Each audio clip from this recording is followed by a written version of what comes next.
NBA Now, episode 2, August 1st, 2020. Let's go.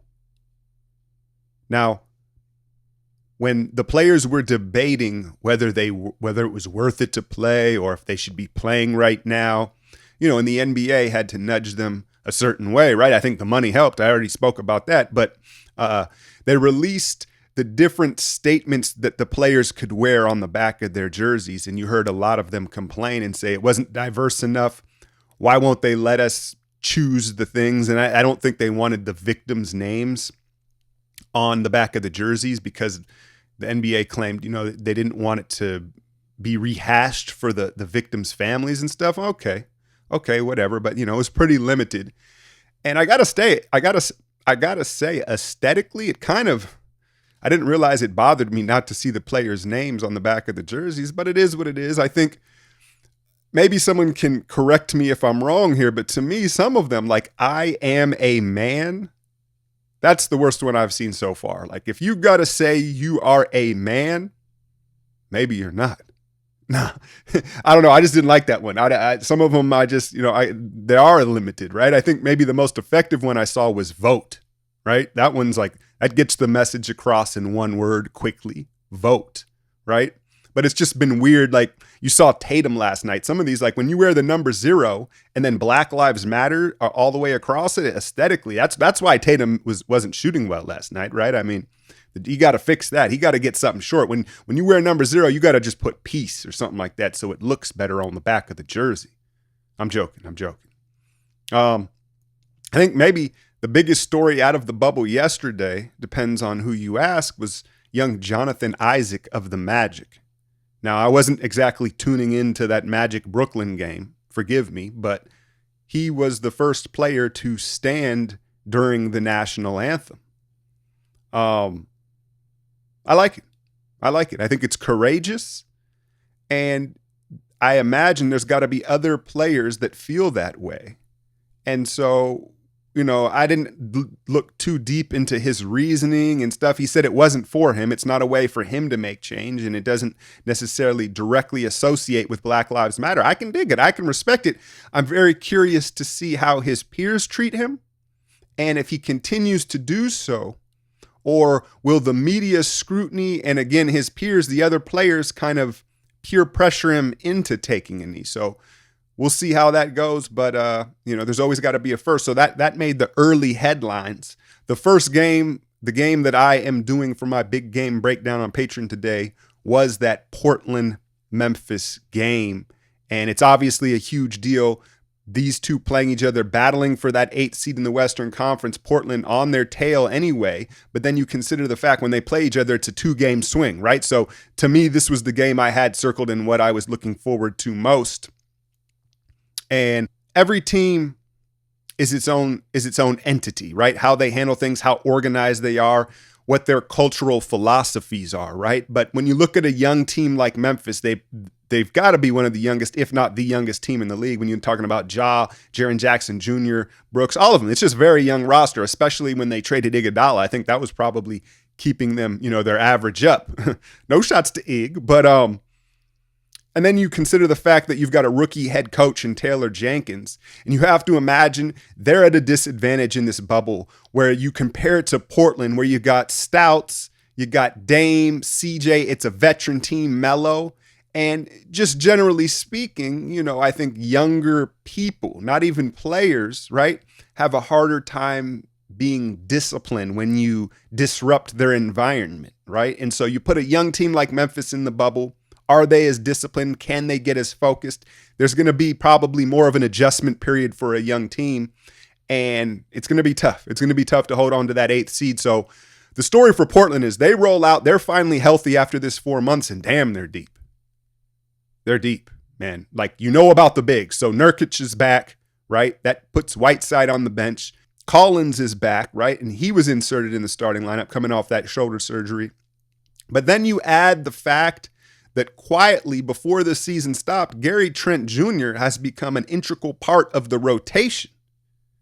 I like him, man. I don't know. Like, Warrior fans, I know we feel like we probably got the steal of the draft this year with EP, Big Body P at 42. But Gary Trent Jr. at 37 from Duke, I don't know. It's going to be close. We'll have to see how their careers play out. Trent Jr. is just a prototypical 3-and-D guy, mature, and the fact that he lasted to 37, I've been going through this draft process. I've got a ton of breakdowns. I'll slowly trickle out some of this stuff as the lottery happens. But when you see a player like that last and what his impact is already, it makes you question the whole process, right? But early on, man, it was the battle of the Vikings. Nurkic versus Valanciunas. They were in there banging and bruising. Both those guys are more skilled than I think we give credit for. You look at them and you think about how physical they are and maybe how plodding they move at times, but those guys are skilled and their timing is very nice. They both have that jump hook, put the shoulder on you, and Nurkic looks good, man. He looks good. You can tell that he has been thirsty to get out there. So I was happy to see him out there. And like I said, they're deep. It's almost like you say, does Portland have too many mouths to feed at this point, right? But I think that's a problem Stouts will gladly take considering the injury problems they've had over this season, right? So you saw the bigs kind of being featured early in this matchup. And to be honest with you, talking about their skills and how skilled they are, they're both good passers and stuff like that. More of the offense should probably be run through both of them, just big picture wise. Now, that's easier said than done in Portland. You got a lot of offense there, right? But particularly in Memphis, like Valanciunas needs to be the third option, maybe the second option when Ja was a no-show in the first half. That's we got to call it what it was. You know, he's one of the most exciting players in the league. He didn't show up in this first half, and I think part of it was Portland's size was bothering them. A lot of the time they had 2 7-footers in there, and Ja was, darting his way into the lane, and he wasn't getting his floaters off or getting all the way to the rim with all that size from Portland, but he was passive, to say the least. They leaned on Valanciunas. Jaren Jackson Jr. got up 6 threes in the first 6 minutes of the game. But I got a couple problems with Memphis. Like, don't get me wrong. Overall, I think if you're a Grizzlies fan, you should be excited about the future, right? But you're half-baked right now. You're not there. You're not there. And there's a couple of things. Obviously, Ja and Jaren Jackson Jr. is the core, and they've got to continue to mature. They're like 19, 20 years old. They've got a long way to go, right? But as the roster is constructed right now, they've got too many maybe shooters. And what I call a maybe shooter is a player, it's like, maybe I'll contest, maybe I won't. Like, you're not good enough to really worry me from out there. And they just got too many of them. You got Kyle Anderson out there, Dylan Brooks. I'm apprehensive about giving him the green light. Like, they've given him the green light clearly, and off the dribble, I don't know, bro. I don't know. Like, I like his grit. I like him as a player overall, but to green light him for step back threes and stuff like that, I don't know. Again, I think it's almost at a necessity because they just don't have enough shooting in today's game, right? And Jaren Jackson Jr. is trying to make up for that by pumping that three, man. There's some Draymond Green to Jaren Jackson's form where the booty's out. He almost looks like he's going to fall forward and he lets it go, but he's way more effective. Don't get it twisted. He was knocking him down. But really, my biggest problem with Memphis right now, and this is probably, I have to understand, I will acknowledge that they're missing Justice Winslow, right? They got him in the Miami deal. And if he was healthy, I'm assuming he would be in this role. But in the second unit, Memphis right now, why does Josh Jackson have the ball in his hand so much? Like, you want to talk about a certified scrub. And it hurts me to say this. Bay Area zone Josh Jackson. I was high on him at Kansas, right? But it just hasn't worked out for him. Phoenix, people can blame Phoenix all they want, but when you watch him play, yesterday, he's like a chicken with his head cut off, and he's been around the league enough to have somewhat picked up some pace. He has no idea what he's going to do with the ball. He just goes, right? You like him as a defender and his energy, but to put the ball in his hands, to actually trust him to make decisions, Taylor Jenkins, I understand Justice Winslow is out, but that was cringy. That was cringy to me. And it was Portland that kind of dominated that first half where Ja no-showed. Their bigs were getting in a groove and clicking. CJ was going off, right? And again, that Memphis second unit is rough. Valanciunas got in some foul trouble, and so it was a rough go for Memphis offensively in the first half. But second half, look, Memphis, They may not have enough shooting, but they're scrappy, right? You like their mentality. They still have some of that grit and grind. So in the second half, they rebounded. And how they did that was they came out and they blitzed Dame at midcourt.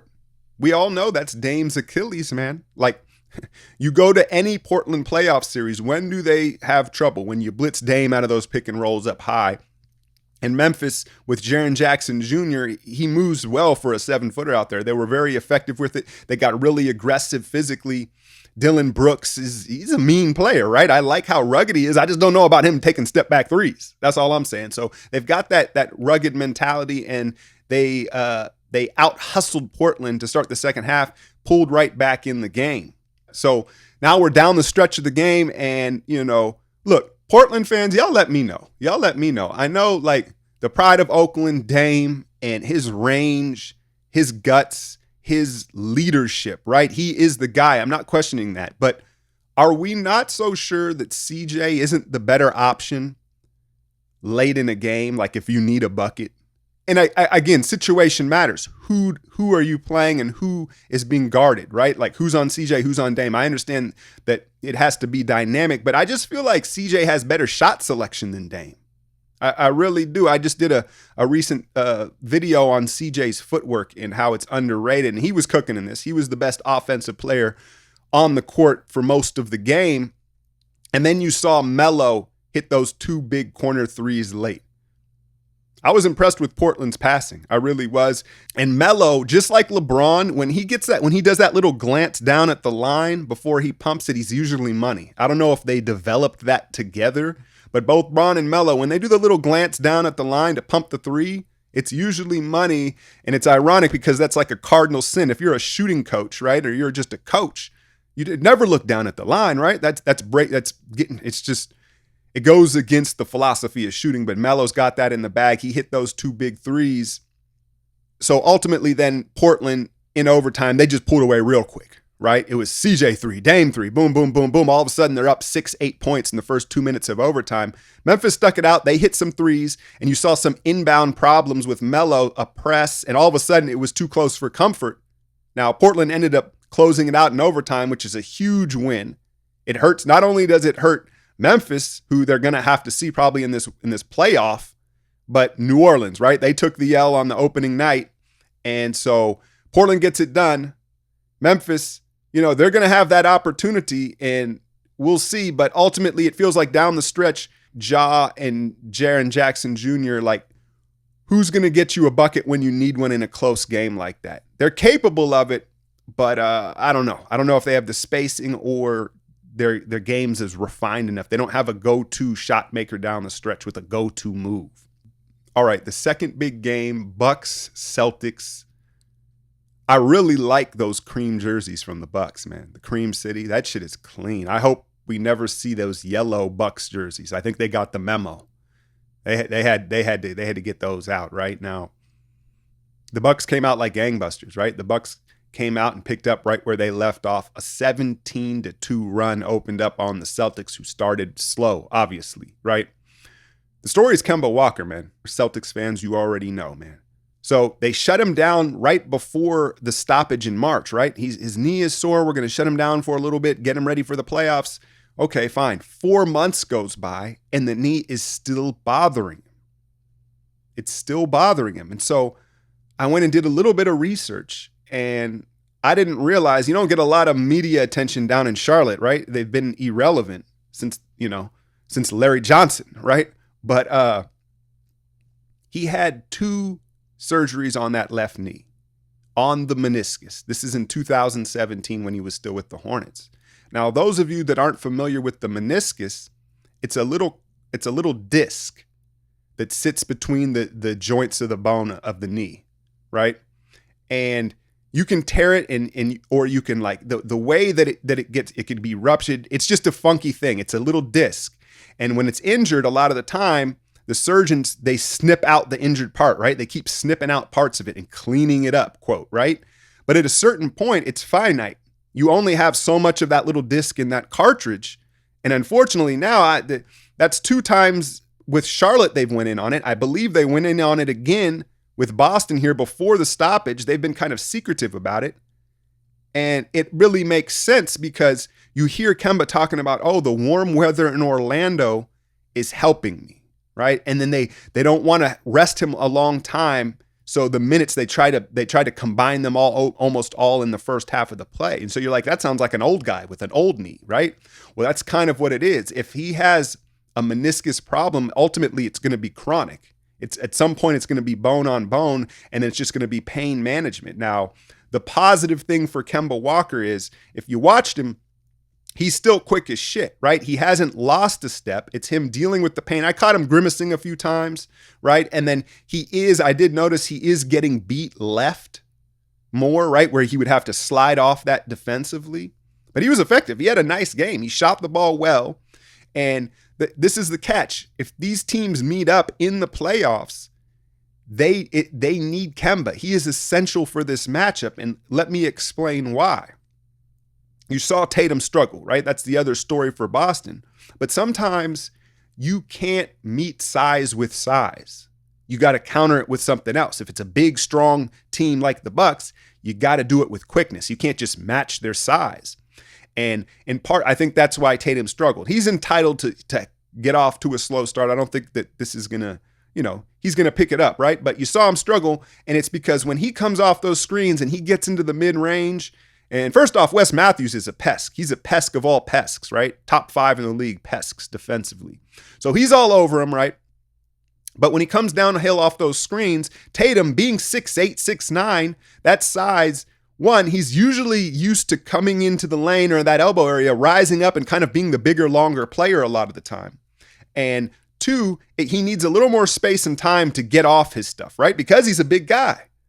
And so when he comes downhill, that drop, it plays right into the drop coverage of the Bucks. You've got Lopez in there who gaps it perfectly. And then those rear view contests, because Tatum takes a little more time, it allows Wes Matthews or DiVincenzo or whoever it is, Middleton, to come back into the play with that rear view contest that the Bucks specialize in.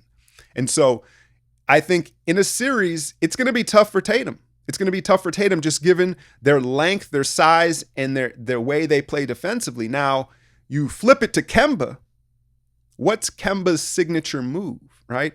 It's that downhill pull up off the screen, whether it's from behind the arc or not. He comes off the screen and he can pull right up into his jumper, lightning quick, right? And that neutralizes the Bucks drop coverage. It's too quick. It's too quick and too high up right off the screen for Brook or their big to show. They're going to drop, right? And it's so quick that the rear view contest, it's neutralized because it's that quick. And so that's why you saw Kemba drop 40 on them earlier in the season and why he's so effective against their scheme and why they need him desperately in a series against the Bucks if that's going to happen. I guess my other takeaway from the game was, look, I get it. Giannis, the new face of the league. Is he going to be, back-to-back MVP here possibly, right? But he really is the new Shaq in so many ways because it's the way to referee him is very difficult. There's so much contact. He's so physical. He is such a specimen that it's very hard to referee him. I understand that. But if he's going to get these type of whistles, good luck to anybody, right? Because they're allowing him to bulldoze to the front of the rim pretty much at will, but they're also calling touch fouls on the defender. So which way is it going to be? And then you saw him get bailed out of several calls to keep him in this game because I had brought this up before. Like Giannis does have foul problems. He does have foul troubles. He's so aggressive. He's so physical and big. He picks up fouls. He's fouled out of big moments before. The refs, if they're going to protect him and let him just bulldoze to the front of the rim, whoo-wee, right? You do wonder if it's sustainable. I mean, that motor, it's crazy. But with the 4 months off, I think it hasn't been talked about enough how much of a rest it gave Giannis to restart. That might be the biggest factor of all of these playoffs is a fresh Giannis.